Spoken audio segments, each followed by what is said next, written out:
All right. PKN 257. Taylor, I am curious. You were busy all day today. Work or pleasure? Work. Work. Yeah. It was not a fun day. I had to delay the start of PKN for everyone listening out there because I got delayed on my way back. And then, like, on the last leg of the trip, after I'd made the connecting flight from Chicago back to St. Louis, it's like the extendomatic thing that you walk into the airport on. Yeah. It's approaching. And in the middle of the approach, it breaks. Ooh. And the pilot is like, yeah, we got something going on with the Stereomatic over here. We're going to get that done as fast as you can. You can remain standing. It should be done shortly. And like 15 minutes later, he's like, all right, you guys can go ahead and take a seat. It's going to be a little bit. It's like, are you fucking kidding me? And That's the worst. I woke up so early this morning for a very early meeting. I was at the airport, like, to head home by like 9, like probably before 9, because everything I needed to get done that was done for the day. And I was so tired. I don't sleep well in hotel rooms. And so last night I was really trying to sleep, couldn't sleep very well. So I maybe got like 4 hours, maybe not even that much. And I was just so deliriously tired that I just bought a $15 blanket and then I slept on the floor of the Cincinnati airport, which is filthy. It is filthy, but I was sitting there in one of those little chairs. It was literally like 8:58 in the morning. I'm through security, everything's done, and I'm like, all right, well, my flight board's at 3. Sitting there for like 6 hours waiting, and I was trying to curl up in those little chairs. Wasn't working, so I just went and bought a cheap-ass blanket that probably has AIDS on it by now, and then slept on my bag there, like right near... There's only one place to do it, and it was right near where you board and off-board planes. And so then for the next 30 minutes, for the next 3 to 4 hours, 5 hours actually. No, 6 hours. Fuck. Yeah, 6 hours from like 9 to 3. I was like just procession after procession of people getting on the plane, off the plane, on the plane as I'm laying there trying to sleep. I'm not keeping up with your timeline. I apologize. Maybe I'm foggy-headed. He went to Chicago very, very early in the morning, got all of his work done. And he gets to the airport to come back here at like 9 in the morning or something like that. But it's 6 hours before he's going to fly. So he has to sit there until 3 p.m. He had done all of his work by 9 a.m. It was a very early morning. It was a really early meeting. And so by the time the meeting was over, it was like, well, head to the airport. And by the time I got to the airport and got through security, it was around 9 a.m. And there was no other flights. I even went and was like, hey, can you please get me back to St. Louis? Because at this point, I may as well go to fucking Hertz and rent a car. Like that might have been. How far is the drive? Actually. I thought it was drivable. Chicago to St. Louis is like 5 hours. Little over 5 hours. Should have made that fucking drive. I should have done. You've been singing, driving, singing along with the radio, audiobooks, maybe. Wait, your favorite podcast, perhaps? Yeah, Windows. favorite podcast. Rooster Teeth. Oh. Yeah. Windows down. Like it just. I was so bored. I hope I'm not being too nosy. What did you do at work? Well, first of all, what time was the meeting? 8. Oh, okay. So or no, it started before 8, so like 7:45. Yeah. Early, and it went for but like 45 minutes. It sounded like insanity early when I first heard the story. Now your day was, but the meeting was. The people who were your clients were probably just at work a little early. Yeah. And you go there, and if I understand your meetings, tell me how close I am. You go over the results of our advertising, and if the numbers say it's bad, you explain to them why the numbers are inaccurate. And if the numbers say it's good, you explain to them why the numbers are dead on. How am I doing? That's definitely included in it. Like, okay. It's more of like a client will reach out to me and be like, hey, I'm sending you all of our information for this year, all the financials and everything. And here's like a rough draft of a PowerPoint and stuff to kind of catch up a given retailer. And they'll be like, all right, this week it's, you're representing this product and you're going to go talk to fucking CVS corporate or something. And so then you go there and you have to make a presentation basically to the CVS, whatever category it is. Like if it's, that's how the retail stores are broken down. Like it so could be you're going to CVS medicine, and you're saying it could be pain relief, it could Woody's be herpes vegetables. medication over here should get better shelf space, and you're making a pitch for that. Basically, it'd be like, hey, Woody's herpes medication really killing it right now. We're getting, our year-over-year numbers. We're up double digits. We're beating everything else, even though the category's flat. So you know that we're driving business in this news. Like you say whatever you need to say, and then usually, if they're a smart buyer, they'll be like, well, let's go into that a little bit more. And you just have to hope that it's not an actual problem, because you don't want to lie to these people because they have way too much power over your business. And so if they call you out on something, you can't be like, no, pish posh, pish posh. You have to kind of be like, yep, that's definitely something we're addressing. We're taking care of that, and we prioritize that just as much as you do. But if I can draw your attention to this over here, let's talk about this. And so, yeah, usually those meetings are super short, like whether it's Walmart, Walgreens, CVS, whoever, because it's just that same fucking dude, like the produce buyer or whatever, is just a guy sitting in a chair who's dealing with people coming in talking about their kinds of lettuce or jalapenos or whatever all day. And so he's like rushing people in and out because he doesn't have time to do that. So you really have to go in pretty scripted, pretty ready, ready to overcome any objectives, and also not stumbling or panicking or anything. It's been fun for me, off on the side, to watch you grow in competence in your career and thank you. Get good at this. So I'm happy for you. I really don't give a shit. No, like the Taylor that I think I knew high school Taylor. I definitely knew college Taylor. I knew fresh out of college Taylor, who was just learning the world. And now I know current Taylor, who's somebody that lots of people in this field would wish they had working there. So that's cool. Yeah, I'm very, very fortunate and pleased with it. Yeah. But enough about little old me. I think I already said I had to take a shower before I hopped on here. That's why I was a little extra late, because I read an article on like a Newsweek stand at the airport, was talking about flesh-eating bacteria after I had woken up from the nap on the floor. And I was like, this is no good. But I would not have showered. That's how I would have built up my immune system. I get a good airplane nap every now and then just to toughen it up. I'll tell you what, I have been in that same scenario. You're at the airport extremely early, many times, because like a lot of the trips that we all go on or whatever, like for whatever reason, booking flights back home, maybe I can't get out until 4 p.m. even though the day is essentially over as soon as it begins. Like this is our last day here, but nothing's gonna happen. Like I leave the hotel at 8 a.m.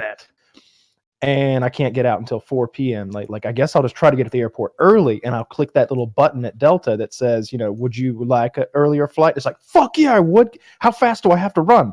That happens sometimes. I've been fortunate. I get there and it's like, hey, there's a flight leaving in 15 minutes. You want to hop on that one? It's like, fuck yeah, I do. Get me out of here. But you end up sitting there in the airport all day. And I often bring a laptop so I can sit there and play Civilization or listen to a podcast or watch something. I get so restless.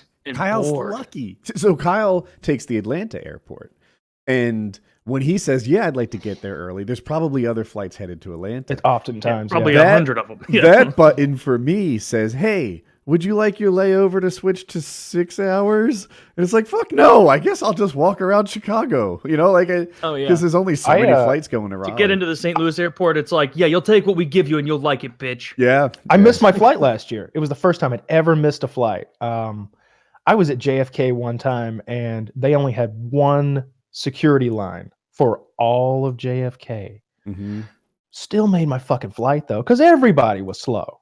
But I was flying out of, I don't even know where, somewhere in the Northwest last year. And oh my God, I just fucked up. How bad did you miss it? Like an hour. Like I wasn't going to make it at all. It's like I'm at the beginning of the process and the flight's leaving in 10. Like we're not going to fucking make this. And so I go to like this counter. I'm like, hey, I've missed my flight. What can be done? And they're like, oh, no big deal. You're going to Atlanta. Mm-hmm. Well, I'm so jelly. One leaving in 45 minutes, and then another one in an hour, and then another one in an hour and 3 minutes. And it's like, yeah, fuck yeah. Yeah, it is. It really is nice. You want the one 45 minutes from now or an hour? You can go to Chili's if you want. Like, yeah, exactly. I missed a flight out of Boston once because I think it was out of Boston. Maybe it was Charlotte. I don't know why those two are popping into my head. But I, you walk right up to the little placard thing, and it says the departure time on there. And I got it in my head somehow as I was walking quickly by. I was starving. I was, doing that scoping out restaurants before I get to the gate, and I was like, all right, I got the boarding time mixed up with the actual like leaving time. And so I showed up like bright-eyed and bushy-tailed, stomach full of wings, ready to go. Yeah. Like, all right, well, man, shit. And they're like, yeah, actually, there's no more flights going to St. Louis tonight, so you get to bounce back to Chicago and then go from there. And then, oh, it's such a fucking pain. I'm a professional traveler now. I've been on enough flights. I'm sure we've all been on a bunch of flights. Especially you've probably flown. I don't know how much you've flown, Taylor, but it seems like you fly like every month, right? Yeah. Like you're always flying. But there was a time when I wasn't very competent at it. I wasn't quite at Wings of Redemption levels of expertise because I don't know, watched a movie and a television show before about airports. But there was a time when I was definitely really intimidated at the airport and like I don't want to get on the plane train. What if it takes me somewhere I don't know and I get lost? Because the Atlanta airport is so goddamn big. It's so goddamn big. I know it like the back of my hand now. But there was a time when it was just a labyrinth. I can remember like being afraid to get on the plane train because I didn't know where it was going to take me. The plane train is essentially like a underground subway that takes you from one end of the airport to the other. But I didn't understand what the gates meant, and I didn't know where exactly I wanted to go, so I just started walking. In the Atlanta airport, so it's like I'll come across it in the next mile or 4. It was about 4 miles. I'm underground on this long passageway. Now on the train goes 50 miles per hour, and it takes 4 minutes. Sir, you don't walk on the tracks.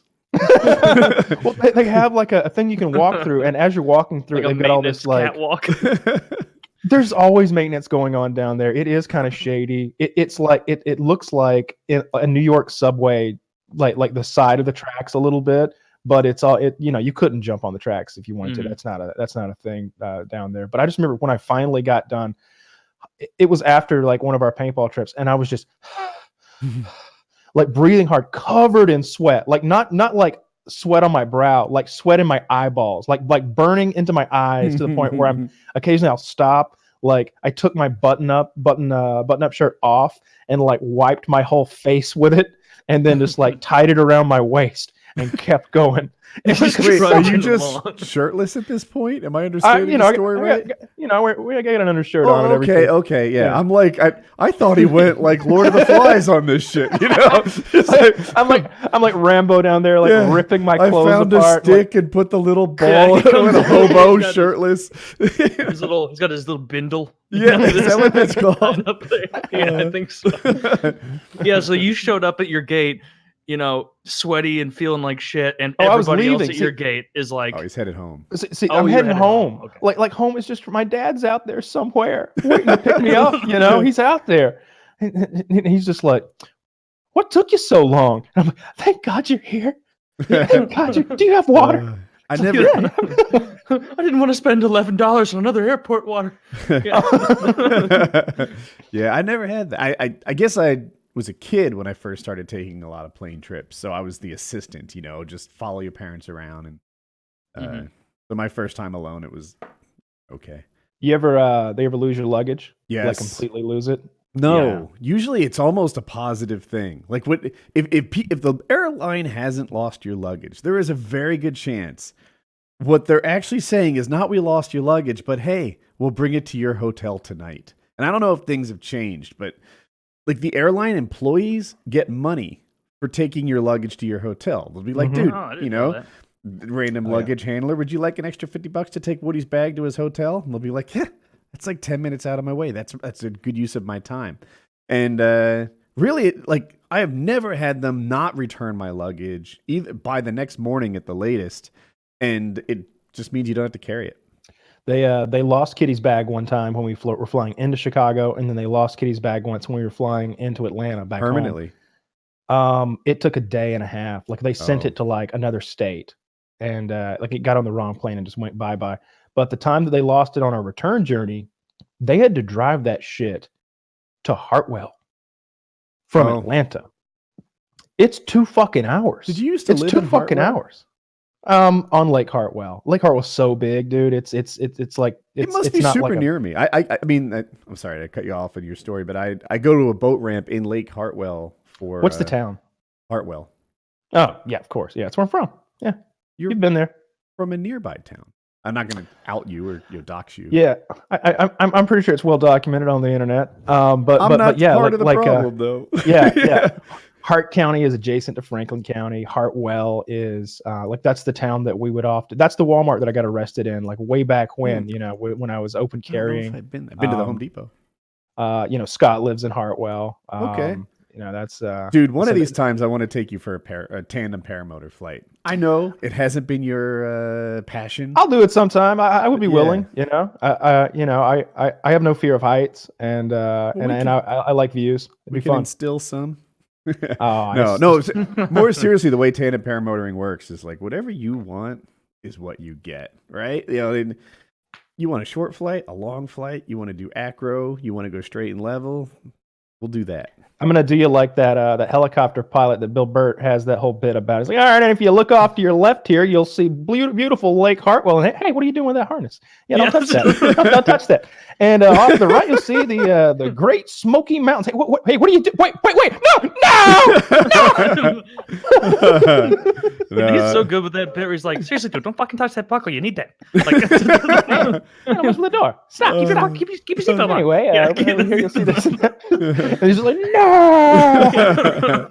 That's funny, but you can't do it. There would be the weight of the two of us and the paramotor, so it'd be a knife would get it done. Yes, yeah. I cut the wrong strap and you'd fall out. Yeah. I'd be like, well, this isn't so hard after all. I'm just saying the reserve's tied to me. Shit. Yeah. Shit. Yeah, and I fly with 2 reserves too. So, but anyway, I would really love to do that. Yeah, I wouldn't be opposed to it.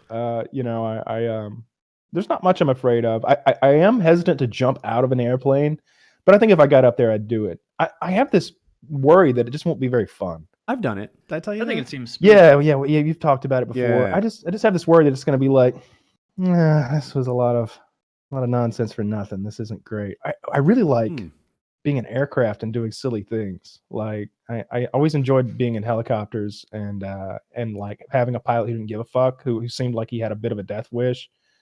I've done that too.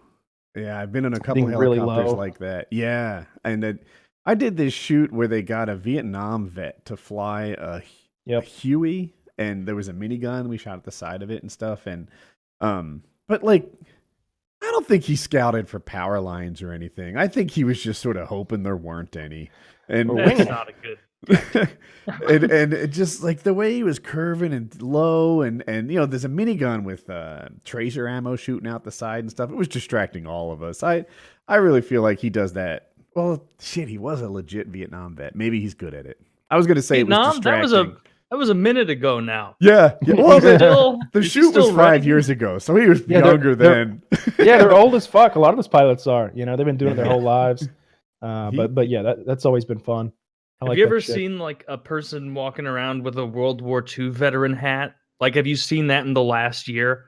Holy fuck. You think Vietnam vets are looking old. This guy looked like he was being weekend at Bernie'd. Just carried around.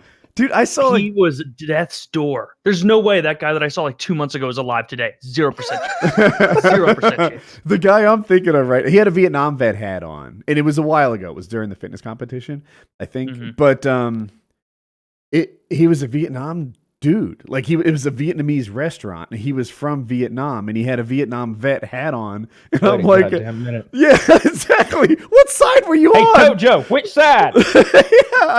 There's no indicator. I'm out. There was nothing American about his hat. It just said Vietnam vet on it. And I should have followed him outside and give him the old Mark Wahlberg treatment. Oh, jeez. Didn't he beat up some Vietnamese guy or something? He beat up I think it was a Korean man. I'm not sure. He beat up some. Right? Am I right? Who can tell? You know, right? The eyes were halfway so closed. Squinty. We both went to the same I couldn't even tell place. if he was the one fighting on our side or not. Was he fighting on our side or not? I don't know. I think he called him some racial slurs. I don't remember exactly what slur he used, but you know, hey, he's Marky Mark. Who cares? No, I'm not a big fan of that Oriental guy's movies or anything. He never entertained me once. I don't think he's been in a single feature film. No, no. And That's what my barometer. can he even dance? Definitely not as well as Marky Mark. Not anymore. Not after that beating. No. Well, certainly not after that. Not after that beating. Not after that little hate crime that Marky Mark put down on him. Jesus Christ. And now he gets to be in like The Departed and shit. And we know you don't fuck with Marky Mark is what we know. Like he Yeah, he and The He's no Rock bitch in hang his out all blood. the time. I imagine. Yeah. He got pumped for that movie he was in with The Rock. It may have been called, I can't remember what it's called. It's called like Get Hard. No, I can't remember the name of it, but he totally did a bunch of roids and just got pumped as fuck. Can I tell you about Marky Mark? Yeah. Tell us what he did. In 1988, Wahlberg assaulted a middle-aged Vietnamese man on the street, calling him a Vietnam fucking shit, and knocking them unconscious with a large wooden stick. Wahlberg attacked a second Vietnamese man later the same day, punching him in the eye. When Wahlberg was arrested, he returned to the scene of the first assault and told police officers, "I'll tell you now, that's the motherfucker whose head I split open." Investigators also noted Wahlberg made numerous unsolicited racial statements about gooks and slant-eyed gooks. I'm glad he disambiguates I'm glad the two. there's like the clarifier in there as well. Yeah. Wahlberg was charged with attempted murder, pleaded guilty to felony assault, and then was sentenced to 2 years in jail, but only served 45 days of his sentence. Wahlberg believed he had left the second victim permanently blind in one eye. Dude, there's a list here. That's how it's phrased. Yeah, Wahlberg believed he left the second victim permanently blind in one eye. But there's more. In 1986, 2 years prior, Wahlberg and three friends chased after three black children, yelling, kill the brother, because I don't say the N-word even a little anymore, and throwing rocks at them. As you were doing that, I'm like, well, this isn't as bad as I was imagining, actually. Yeah. I know, no, I'm messing with it. That would be on someone's soundboard. The next day, Wahlberg and others followed a group of school children taking a field trip on a beach, yelling racial epithets at them, threw rocks at them, and summoned other white males who joined in the harassment. Summoned them like he did a spell and like. That's how I choose to believe it. Yeah. Does it say in the article racial epitaphs? Yeah, did I pronounce it correctly? That's not an everyday like word. Here lies a dirty beast. Like an epithet. That's a silly little mistake for them to make. Well, in any case, American legend, hero. Dude, it keeps going. 92, 2006, 2014, 2016. Last week. I can't get enough of beating the hell out of these Vietnamese guys. It's like a drug. I'm addicted. That's so funny that of all the ethnicities, it's like two Vietnamese guys, same time. He had to be looking for Vietnamese guys that day, right? Did he explain why? Like he just hates Vietnamese people? There's got to be he wasn't in Vietnam. I guess he was in America. No, he's way too young for Nam. No, I didn't think he was during. Oh, you war. thought he was beating up Vietnamese in Vietnam? I just thought he. Yeah, I don't know. I guess I just connected some dots that don't belong. Game. Yeah. I just figured I was probably in Vietnam. Yeah, if you're looking for those slant eyes, it's the best place to go. It's a target-rich environment. That's where they keep them. It's where they manufacture them. Yeah, I really lucked out that he did all that shit in the 80s. No, that would get you straight away canceled in 2019. In August 1992, Wahlberg fractured the jaw of a neighbor in an unprovoked attack. Court documents state in 1992, Wahlberg, without provocation or cause, viciously and repeatedly kicked a man in the face while another man held the victim on the ground. You don't fuck with Marky Mark, boys. I guess not. I wonder. That's a man's man. What was happening in his life? Did he have some lows at that point or highs? Like, what made at Marky... what point? From the 80s to the 90s? Yeah. Over that's been a rough 2 decades for you as a young man. 86 to 92, right? So it's actually 6 years. Was that in between? Was he like... He was 15 years old in 1986. Was he? Yeah. Okay. He had taken, he, 71. So this was what group was he in? Which boy band? It's Marky Mark and the something bunch. Funky right? Boys or something like Funky Bunch. Funky Bunch. I don't think it was called Marky Mark. Yeah, Marky Mark and the Funky Bunch. Yeah. And And when was this I active until this is- 93? New Kids Yeah, on this the is- Block Started in was the name 89. of his boy band. What? Marky Mark and the Funky Bunch might have been his solo act, but he was in New Kids on the Block. That's what I was Well, looking you for. can't disregard the Funky Bunch. Those were some key players. I don't know any Marky The Mark Funky Bunch are the guys songs. who would hold a Vietnamese man down while you repeatedly kick Oh him no, in the wait. face. New Kids on the Block. That was Donnie Wahlberg. Yeah. Oh, Johnny according to this. Wahlberg? The new kids on the block suck a lot of dick. Boy, girl groups make me sick. Man, that's catchy. well, I'm very confused. I guess it was Marky Mark yeah, and the they're Funky brothers. Bunch. Okay, well, my mistake. Anyway, I wonder if at this point, like, is Marky Mark a dick when he's on top of the world or on the bottom? That's what I want to know. Was it that his boy Maybe band both. had peaked and then he went into super dick mode? Or was he peaking? Was he in a boy band crushing it? And that's when he was a dick to the world? Because different people are different that way. Yeah. I don't care. Seems like a seems cool like guy to me. Okay. Yeah. That one. Seems like Well- the kind of a man who doesn't take any shit off anybody. Or I like how he was like not fit shit. and tough at the time, but he also was like, "Yeah, I smashed that guy right in the head with a stick. I Yeah, didn't there he need is. the stick. I didn't even necessarily want to use it. I like the feeling of my hand hitting someone who looks different than me. But that big stick had to do it. I wanted to blind him in one eye. That he was wearing a Vietnam hat, and it didn't say which side he was fighting for. I was doing something for my Yeah. How do you Was it- feel now, you yellow cyclops? Get out of here. Yeah. Go back where you came from. I like the Cyclops joke. That is funny.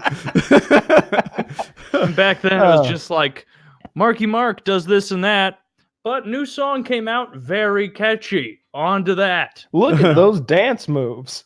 His dance moves.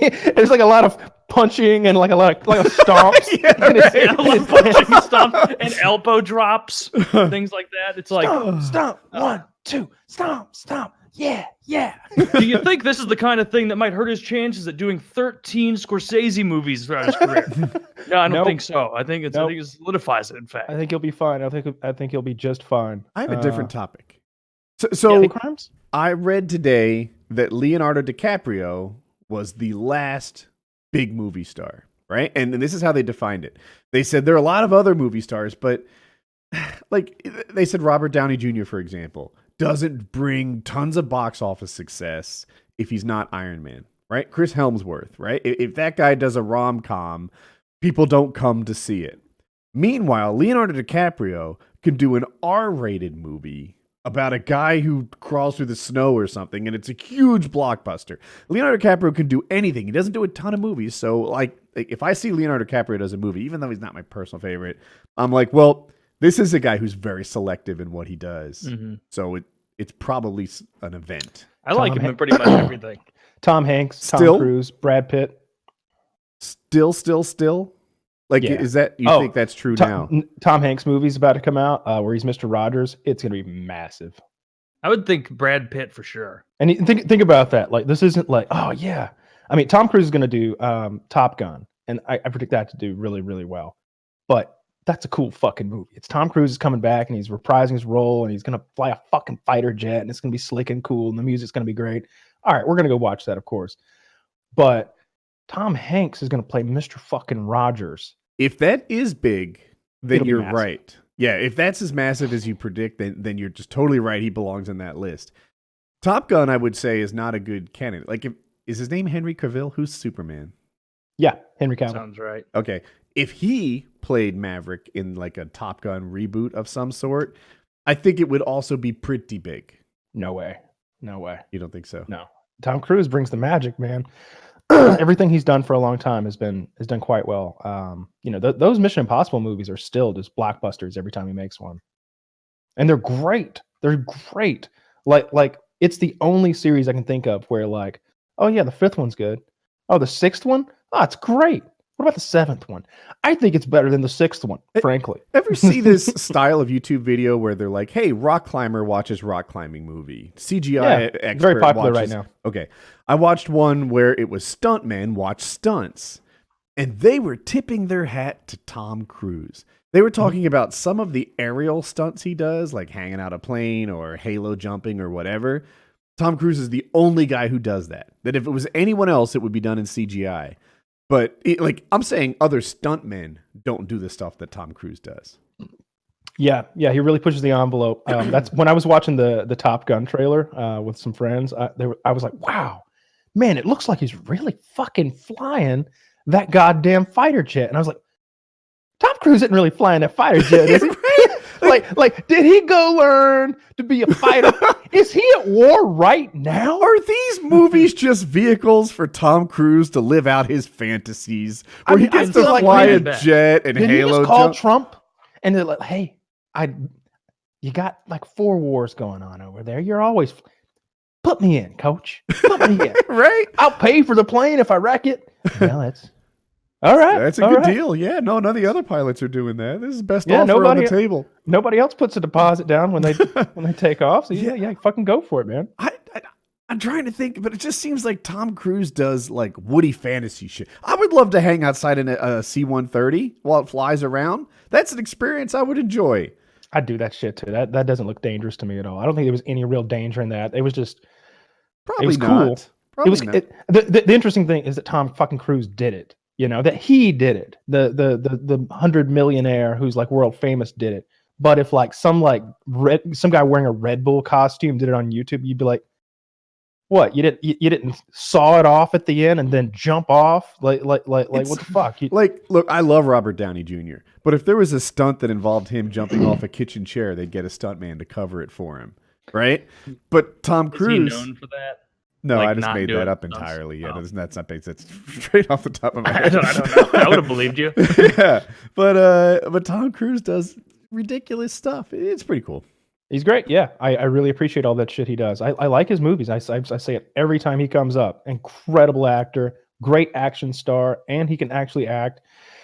He's just he's a member of the world's largest cult. So that's kind of not the largest. It keeps him young Liam Neeson looking. Refuses to do his own stunts. Have you seen Liam Neeson is That's you don't want surprising. Liam Neeson doing any stunts at all. Yeah, they did. I don't know why. Han Solo tried because he's that. old. Yeah, he'll break. Yeah, he is old. And not only is he old, like Tom Unathletic Cruise is old. pretty old, but he's aged really well. Heck, Robert Downey Stallone. Jr. That's outrageous. Yeah, Stallone is fit. Stallone is fit as fuck. He's on all those hormones and you know the name for the you do a pull up, but you don't just go up and down. You go back and forth like this. Are you familiar with this? no, I know. I thought you were going to say a muscle up, but that's even different than a muscle up. I know what you're referring to. You sort of extend out like a gymnast. Yeah, It looks basically impossible. like buff dudes did it or something. Stallone got motivated and he did it at like 70. And Jesus. all natural. Yeah. And he didn't do it like he had to work into it. It took him a couple of weeks to master this maneuver. And I was just really impressed. Yeah, I'm very impressed with Stallone and Schwarzenegger. They both look good. I saw an interview with Schwarzenegger recently, and dude looks good. He's rocking the beard now. He kind of It's a good came look for him. back because he didn't look good 10 years ago. See, the thing about that picture of him looking real bad, he just had open heart surgery like a few months before, and like he was in bed essentially, and he lost all his muscle tone, and so that's at his worst. I agree, but I think that when he was the governor, fitness just wasn't his top priority. Guy was devoted to work, and probably less so than at most points in his life. He's got a new Terminator movie about to come. What's crazy though is even him being a slouch with fitness, he in that moment was probably far and away the strongest politician we've ever had. Oh well, Jesse the Body Ventura, 6'4", 250 pounds. Abraham Lincoln said to wrestle well. I bet Jesse Ventura would beat up Abe Lincoln, but I bet. Man, Jesse Ventura, does he know anything real, or does he just go to Japan and make the prime minister uncomfortable? Jesse Ventura is a Navy SEAL. I didn't think that was confirmed.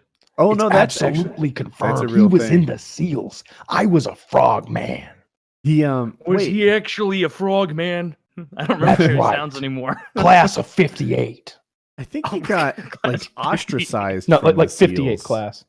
All right, so here's what happened with that. That's a lot of bullshit. What happened? Chris Kyle, the American sniper, wrote this lie in his book about confronting Jesse Ventura and beating him up at a bar.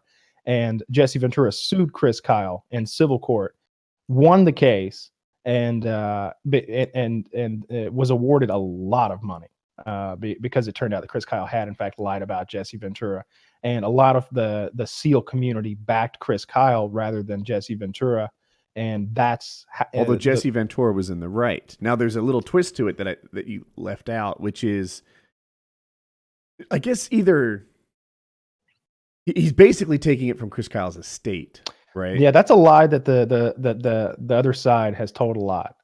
It doesn't come from the estate. Insurance pays it. Oh, well, Yeah. I didn't. Yeah, okay. They make it seem like a grieving widow is like coming Right. out of her pocket to like pay off this old Jesse Ventura Oh. guy who's holding like a vindictive grudge against a fallen hero. I didn't know When that. in fact, this Chris Kyle guy who told lots of lies in his book and in public, told one too many, got sued in civil court, and completely unrelated, he was murdered by a crazed fan. PTSD guy. I think so he was funny that helping dropped him. on the Yeah. Opie and Anthony show. Yeah, that happened on the Opie. That came out over there. But he was off the grid, as he says, when that book first came out, and he didn't know about it for some time until he was able to like access internet, and he got an email from his brother or something like that. I like Ventura, you know. He's a little out there. But I liked his film career. I kind of liked him as a wrestler, and I liked him as a politician. I was going to say I liked him as a real no nonsense. An outsider with a good motive is why I liked him, right? Like there are a lot of politicians who like the power, who parlay that power into money, who, you know, this is like, that's their thing. A lot of guys running for president right now. Why? What are you trying to make better about America?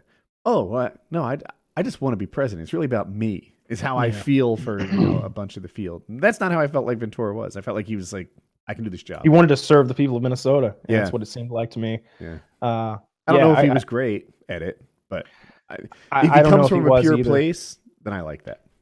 Yeah. I like that like the guy. he's kinda He's kooky. really interesting. He is kooky. He Yeah. is kooky. He's got weird ways of doing things, and he's got very different opinions about a lot of stuff. But he's got cool fucking stories, and from the wrestling stuff and the military stuff and the movies. You know, he was in Predator. That's my favorite movie that he's in. When he's the I can't think of the character's name, but when he's in Predator, he's that tobacco chawing Oh, I can picture him. Yeah. bad motherfucker. I ain't Yeah. got time to bleed. I think the story about the biceps is true. With him and Arnold, do you know this? Yeah, I know what you're talking about. Yes. I don't know exactly. So Arnold made a bet with Jesse Ventura that he had bigger biceps than Jesse did. But obviously he does, right? But that's not where the story begins. The story begins with Arnold like falsely throwing out stats. Like, I've got 16-inch biceps. I'm pretty proud of them. And he made sure that leaked and got into Jesse's head. So then when it was like, you know, we should measure biceps. And Jesse's like, yeah, we should. Meanwhile, he's got like 24-inch pythons and he's been lying about their size. So when they measured it, Arnold came up the winner. I think That's that the he, sort of like shit one that of the Arnold ways does a he lot. did Arnold's crafty motherfucker. Everybody thinks like, he's that goofy Australian guy. He's so sneaky with a lot of it. that He's not shit. Australian. I said Austrian. I thought. Oh, it's actually, I You know, heard he- Australian Have a too, niner? but it doesn't matter. One of the coolest things he did in his business career, you know, he was first of all, he was a millionaire before he ever started acting from gym equipment that he was selling. yeah. But he was a spokesman for or something like that. And but when Twins is the movie he got paid the most for of everything. With Danny Because, DeVito. Danny DeVito. That is a very funny movie. It's got like a 30% on Rotten Tomatoes. It's a goofy buddy comedy, and Really? and so what happened was Alan Rickman directed it, the guy who directed Ghostbusters, and him, DeVito, and Schwarzenegger came together and they were like, "Look, this is going to be huge, but the studio doesn't want to back us because they don't think Arnold can do this. They want to put him in the jungle. They want to put him, you know, back fighting an alien or a monster or killing some Russians or something like that. But he believes that he can do it. I believe he can do it." Arnold says to the studio, "Don't pay us. We'll all work for free. Me, Alan Rickman, who just has come off Ghostbusters, he's a huge director. Danny DeVito, who's got a pretty great career at the time too, and Schwarzenegger, biggest action star in the world, is like, we'll all work for free.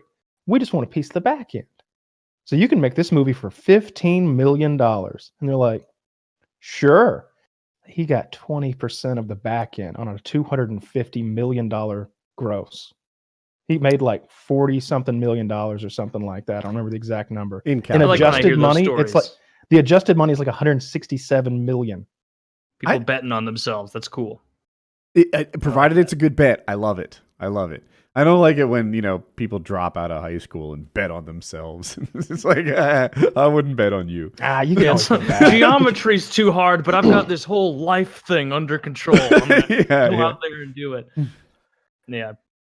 Yeah, But- I like those guys. Those guys like Ventura and Schwarzenegger, and they're really interesting. I was listening to a Ventura interview today, and he was talking about how Vince McMahon is still paying him because of a suit that he had with Vince McMahon. Like, I guess whenever he gets into an altercation, he's like, I do the right thing. I just take them to court. So like he already Vince McMahon owns everything about his wrestlers. That's one of the things he does. I think it was a long time before The Rock was able to get away and like do his own thing. Because I think maybe Vince McMahon owned the name The Rock. Like he owns your trademark and all your shit. Like if you're whatever you are, he owns that. Like to make it so that you can't leave without pretty much. Yeah. So you can't leave, and if you do anything bigger than wrestling, he gets a part of that. Well, Ventura owned all of his shit. He owned Jesse the Body Ventura before he started doing the wrestling. He went ahead and made sure that he owned that.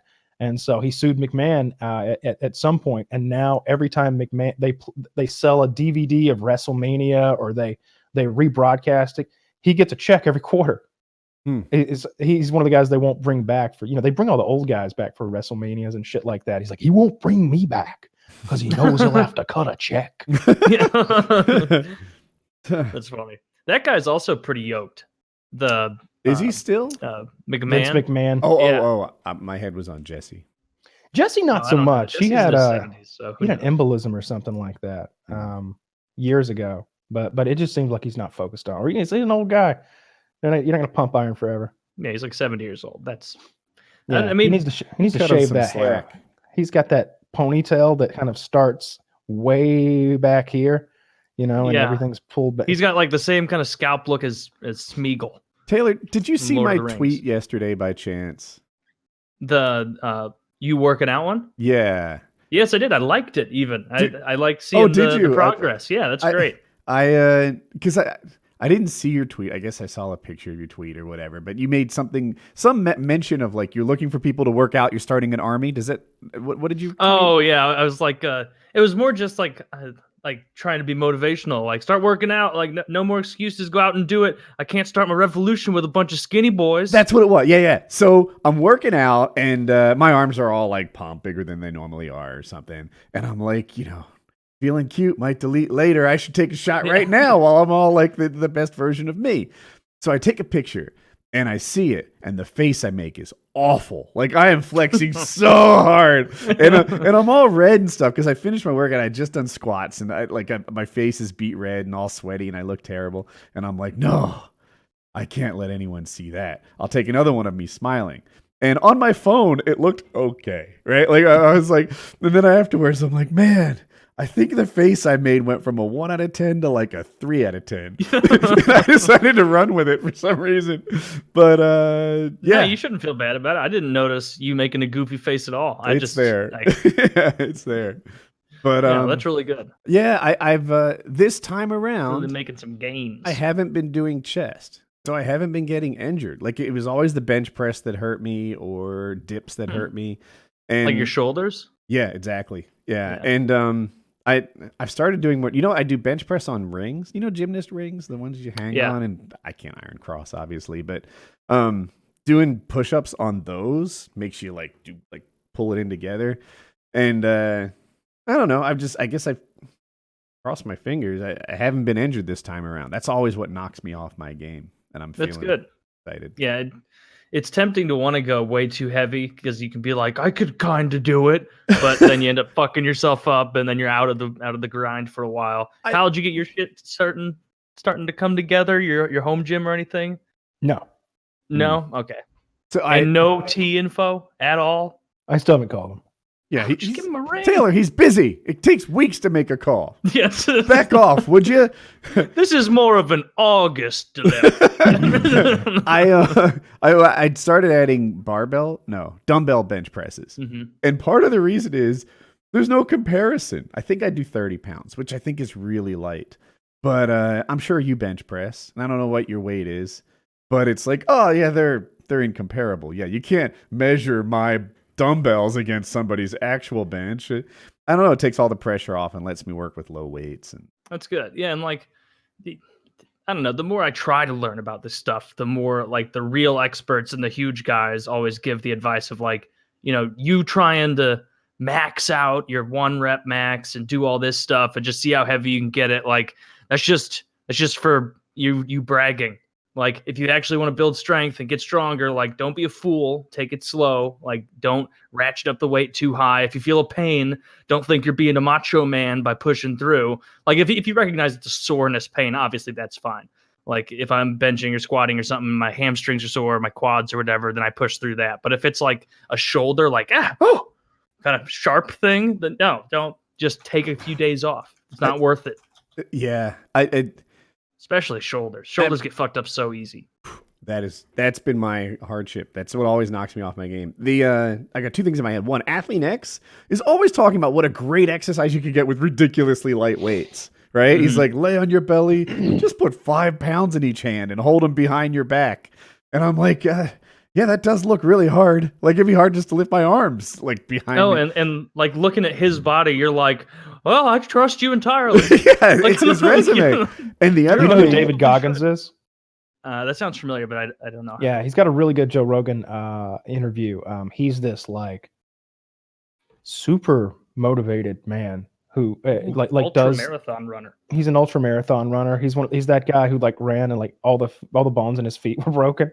Like he just kept going like for hundreds of miles or something crazy like that. They were just breaking the bones in his feet because he was overweight when he started. Uh-huh.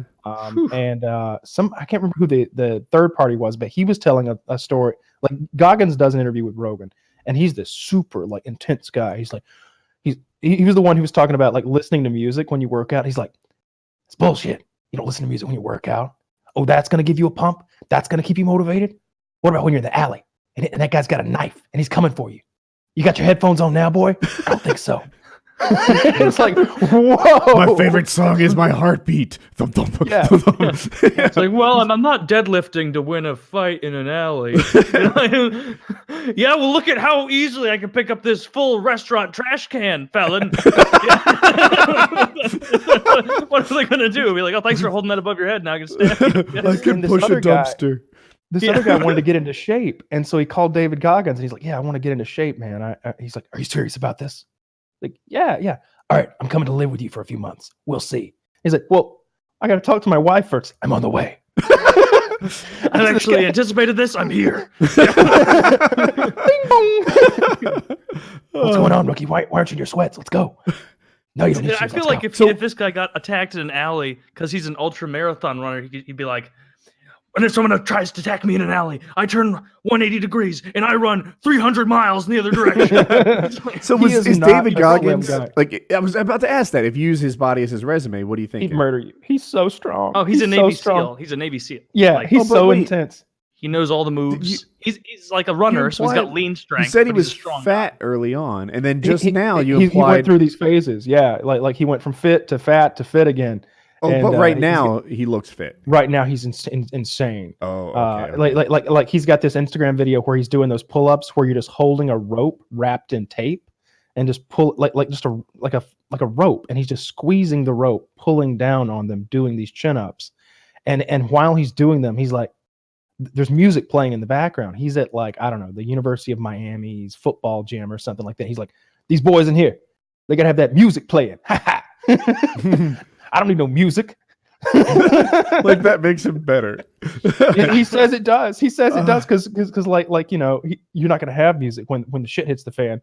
I used to work with an ultra marathon runner. Guy would run 100 miles like as a hobby. Like he'd be all excited. So awful. But he didn't even look athletic. He looked like a country strong but short. You know, so like a 5'9" not short, but like a 5'9", chubby-ish, strong guy, and it's like you run 100 miles, like without stopping in a weekend. You mean like 2 weeks? Because that's you. Like it is. Yeah. That. If someone like said, "I have both of your parents in an underground shelter, guns to their head. They got that saw jaw thing strapped up to them. You have to run 100 miles in the next 2 weeks, or their head's gonna pop open." Lived a full life. I'd be like, start writing the obituary. I'd be like calling everybody else in my family, like they're not gonna make it. Well, did they say we could do anything? Nothing doable. Nothing even remotely possible. Like 8 miles a day? I can picture. I'm being more facetious. 7. Yeah, 7 miles a day. I think I can run 7 miles a day. If not, I could walk it. We could all run 7 miles a day. By you just don't do it at one. Our feet would be killing us. Yeah, I'm sure, but you don't do like 7 in a stretch. Like maybe you wake up, you get yourself 2 miles in. Lunch comes around, get yourself in 3. Yeah. Late in the evening, get yourself 2 more.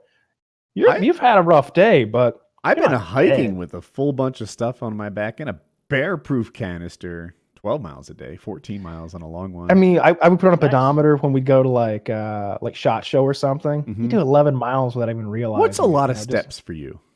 Do you know? I don't wear it regularly, but like that day was a lot of steps, and it was 11 fucking miles. So whatever, 50,000 in it or something like that.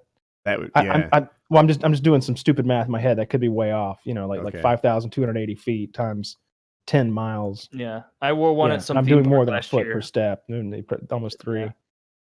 And you probably can 15. just at a theme park. I got like probably a dozen miles. Like, because you're not even thinking about it. You're just like jogging from one ride to the other one, and you're not tired enough. You're just like, oh, if we just dip in front of those 7-year-olds there, we can get on a little sooner. And then trying to sneak around. I'm very aggressive. There was so David Goggins goes to this guy's house to help him train or whatever. And he's like, how many chin-ups can you do? He's like, I don't know, 8, 9. All right, go ahead. Let me see how many you can do. And he does. I mean, he does like 7. And he stops and he's like, all right, that's good. Now go again. It's like, all right. Gets like 4. Good. All right, go again. It's like 2, and he barely gets the second one. He's like, all right, well, I guess we're done here. He's like, we're not stopping till you got 100 out. he's like, no, we can't. He's like, but 3 hours later, and I had 100 of them done. He's like, we go for a run, and it's like, I don't know where they are, Minnesota or something like that. It's freezing cold outside. They're running in the snow.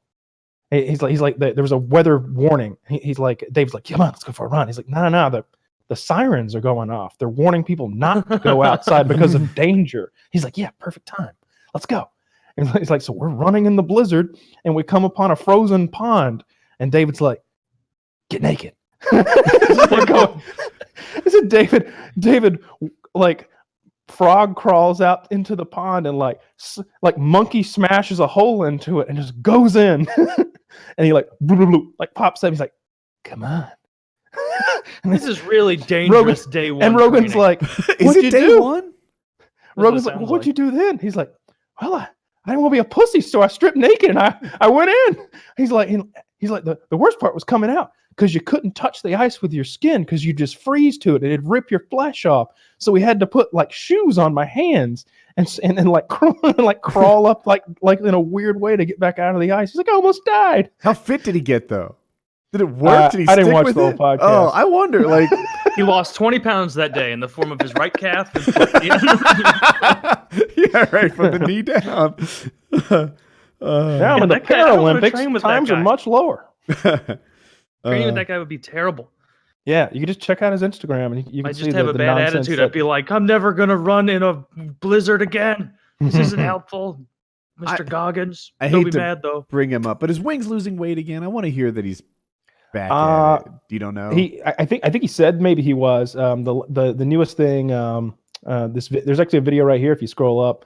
But he said he's almost got his house paid off again, and he's like I'm gonna buy a new car. I think as soon as I get this house paid off, I want a new car.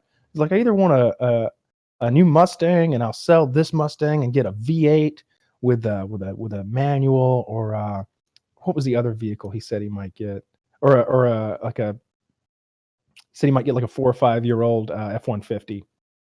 Because he's a Chevy guy currently. That's interesting to me. Wow. Dude, or he said he might upgrade his old truck, the one that he thinks is still worth $10,000. I am being tempted by trucks so look, I love my truck. It's great. I have nothing to complain about.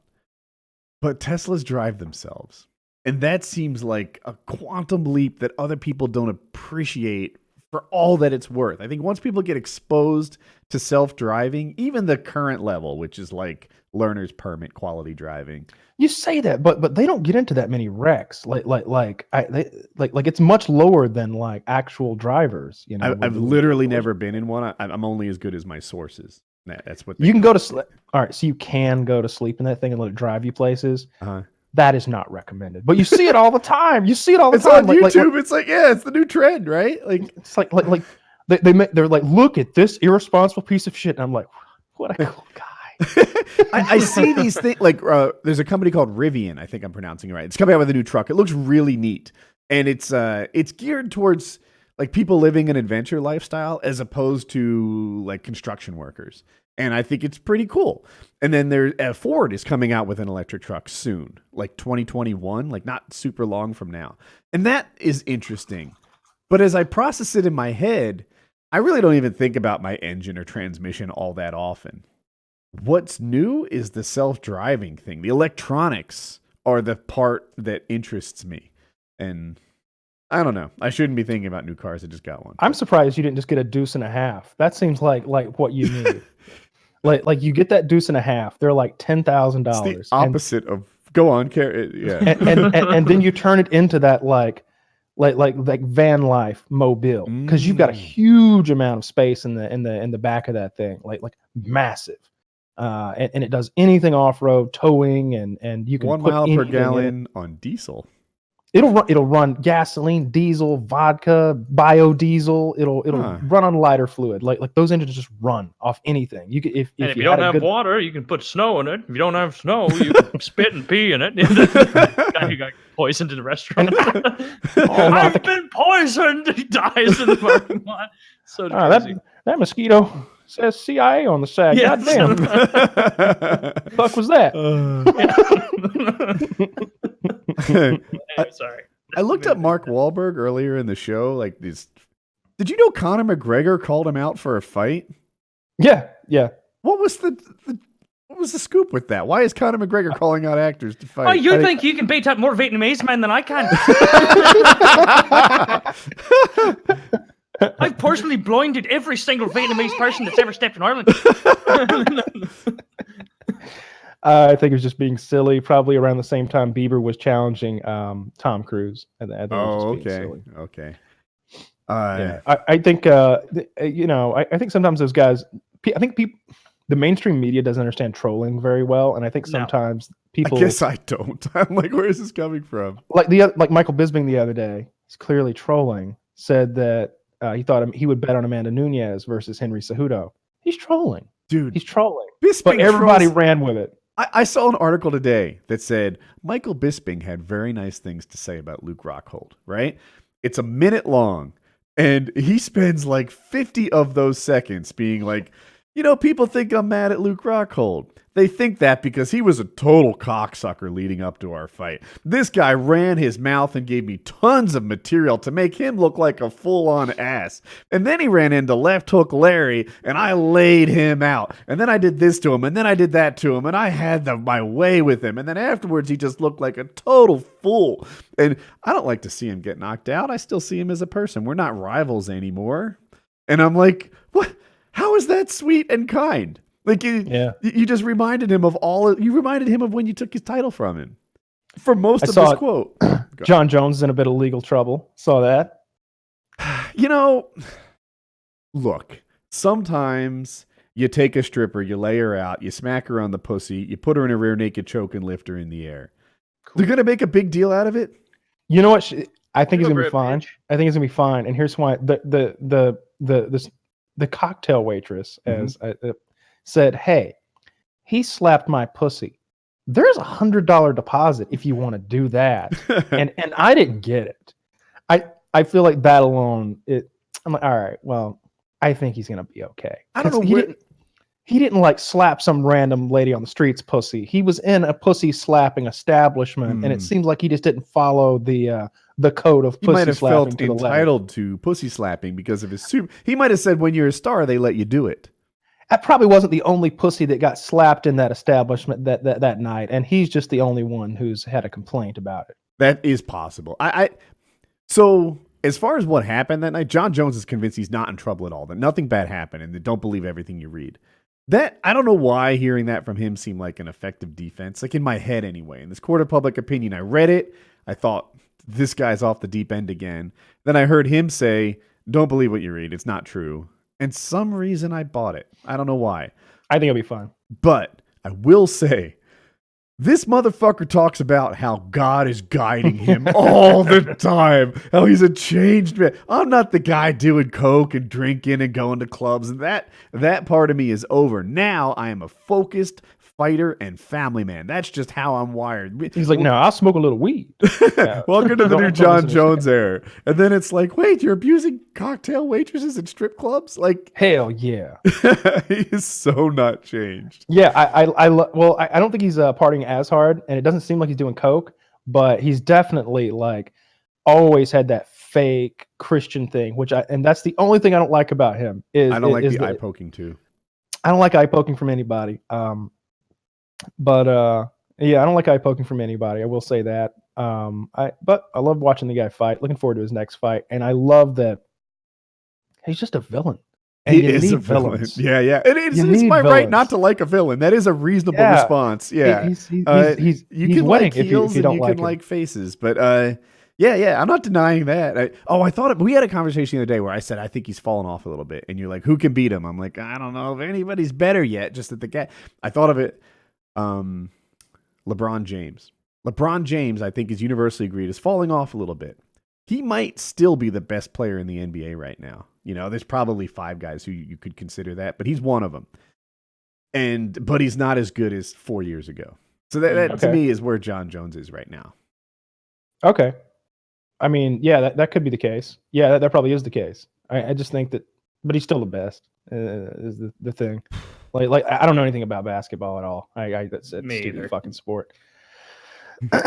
Dude, so I've gotten into basketball in the last year or so. I'm new. I don't have a depth of knowledge that someone who's been following. But basketball is better to follow than it used to be. If it's just about the running and the shooting, then that's not the whole picture for me. Jimmy Butler, I'll call him like the 30th best player in the league. He has a YouTube channel. And you get to see this guy. Steph Curry's has a YouTube channel too. Some of these guys are Twitch streamers. The social media aspect of it and the memes that surround it. And like, there's a lot of fun to be had on the NBA past just the running and the shooting. It's almost bandwagon time for me, boys. Atlanta Braves #1 in the National League East. Right. 6.5 games ahead of the Nationals last time I checked. The bandwagon is pulling up outside. Let's go Braves. I need a Nationals jersey to the Nationals. The St. Louis Nationals will clearly outdo your Atlanta Braves. The St. Louis Nationals. Uh-huh. I believe they have the Cardinals there. You know, Washington Nationals. I think last minute change. Are the Twins and the Cardinals in the same division? Is that how that works out there? Do you even know? Yeah, we're in the same division with Chicago, St. Louis, Milwaukee, Pittsburgh, Minnesota. and Cincinnati. So the Twins are in there. No, Milwaukee's in there, not Minnesota. Okay. I've heard you guys are Atlanta, Washington, Philly, New York, Mets, Miami. How are the Phillies doing? Phillies are 52-48, third place in National League East. Wait, you said the Braves are at the top of the whole league? No, National League East. Oh, okay. Yeah, Braves are 60-41. Nice commanding lead. Cards are 52-47, second in the National League Central. That's the thing that I do like about baseball, even though I'm not into the sport really, is it's fucking hard to make the playoffs. You like very that. Different than basketball and hockey. Oh, I dislike that. You get so many games to prove yourself, you know? It's like you make it or you don't. I will agree that I never feel like the wrong team makes the playoffs, but it's just a little more fun when your team is part of the story, at least. Mhm. And it seems like half the years, if you follow the Canes and the Flyers, I don't know. If it was baseball, they wouldn't even be a bubble team. They would just be, cannon fodder for someone else's story. Yeah. They got the wild card, That's true. like they don't a couple extra teams. I don't know. I kind of like how baseball does things. Okay. I've sometimes halfway through the year, it's like, well, we know right now, if you're a Mets fan, get the fuck out of here. Forget it. Go across town and watch the Yankees play, I guess, because Mets are Yeah, it's going nowhere. over. Philly, you're going nowhere. I mean, We're in third. There's no Nationals- wild card hope for Philly. I think you just get a wild card per league. I think is the way that works, right? don't know. Like just Top one in the National National League, one for League the- right now is the LA Dodgers and then the Braves. See, Nice. but like that to me is why I don't love the baseball system, because it's July and it's like Philly, start looking forward to basketball season. Like, Yeah, I mean, they could make a run. It's just super unlikely because like you can make up ground when they play the Braves. There's going to be a homestand or something like that where they play the Braves 3 games in a weekend or something. They could pick up a lot of ground if they sweep the Braves. Like you can come back, Yeah. but you got to earn it. You got to sweep. You actually get to go after the team that's in first place, and if you can sweep them, yeah. then you pass them. But And like you said, there's 90 games out there that have already told us who we are. So it's yeah. People get hot though. Baseball is one of those sports. It seems like where like people get hot, and it's just have like a real shitty first half of the season, and then the last half of the year they can just be off balls to the wall, just ridiculous, or they can just have a month. Like That's what the Blues did this year, and that worked out for them. Absolutely, what the Blues did. That's one of the greatest they sports had a comes good back of all. spring. It's got to be one of the yeah. best comebacks of all time, and I mean, it's ridiculous that they were like last place, right? Literally last place in the whole league in January, and everybody was ripping on them. And like even at the time, the whole Blues subreddit was like having a riot and being like, I keep looking at the roster and this doesn't make sense. We're a good team. We should be winning. And we were losing so many 1-goal games over and over and over. And then it finally turned around and they Plus were right. minus is telling. I swear it is. Taylor's always surprised when I look at that stat, but I pay more attention to it than most. It can be sometimes. Usually it's a weather vane if you've spent your entire career on a bad team, because you'll have like good players like Oliver Ekman-Larsson on the Arizona Coyotes, but because he plays in the Arizona Coyotes, his career plus minus is like minus 200 because he's just been on shit show of a team after shit show of a team. But they got Phil Kessel this counterpoint, offseason. but I was talking about the team plus minus at the time. Oh, okay. Yeah, that's fair. Yeah, this may be the year the Braves could go pretty far this year. I didn't realize they were second in the whole National League. That's pretty great. You make the playoffs in baseball, you got a shot. I've seen it go wrong for the Braves. Yeah. 14 or 15 times. Like 14 out of 15, it seems. Yeah, pretty much. 25 years from their last one. 24 years. I mean, how did we not win in '97? Like it didn't make any sense. Like I was reading some statistic on Reddit like yesterday. It's like 1997, the day Greg Maddux pitched a complete game in 77 pitches, and it's like, what? Against who? just they had such Seems great like pitching. it should have taken him 27 pitches if he wanted to win. I mean, they won that game, but it's like they didn't win the series that year. They won in '95 and haven't won since. It's '95. Yeah, 95, 1914, 1957, and 1995. They're Jesus, they're due. They last 25 years. Yeah, every 40 years, this could be the year. Could be. Roughly. You just want to call it a show? Yeah, I'm so angry. I'm gonna go to bed at like 8:30 tonight. Right. So tired. I thought, dude, there was a point. I was like, I'm really loving this PKN, and we should do that thing where we make everyone public every once in a while. And I was like, we might have gone a little too hard on the slant-eyed jokes. So, this one's gonna have to stay in the corner. But I had a fun show. All right, Yeah, PKN 257.